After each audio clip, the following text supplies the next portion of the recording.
Some legends are told in books, but others are written in stone, ice, and sweat. Today we are not just taking a walk, we are on a mission to see the bluest water you have ever seen. Welcome to Joffre Lakes. It starts out nice and easy. 5 minutes in, you're at the lower lake. You're probably thinking, man, I'm a hiking machine. I don't even know why people say this trail is hard. But the mountains are about to humble you.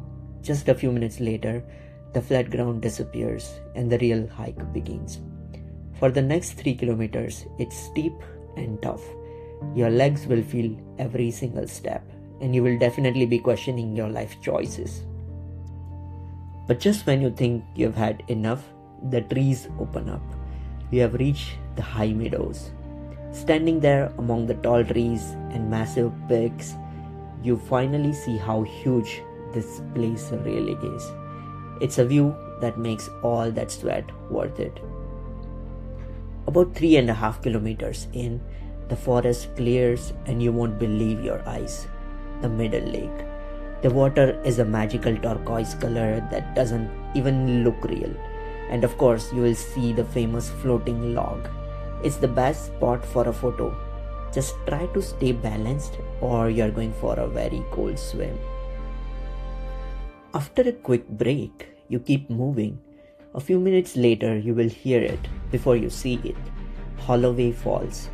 The water is loud and strong, yet it feels so peaceful. It is the perfect boost of energy to get you through the final stretch. Now you know you are close. You have got just 1 kilometer left. You push through and suddenly there it is, Upper Joffre Lake. This is where the hike ends and the magic begins. You might even see a small bird hopping around your feet, chirping away and hoping you will drop a piece of a granola bar. Up here, you are standing right in front of the massive glacier. This is what feeds the lake and gives it that incredible blue color. Even in the middle of a hot summer, you can still see the bright blue layers of ice sitting high on the mountain. It is absolutely mesmerizing. Now it's time to head back down. If you want to see more hidden gems like this and join me on the next hike, hit that subscribe button and ring the bell. You don't want to miss the next view. Trust me, it only gets better from here.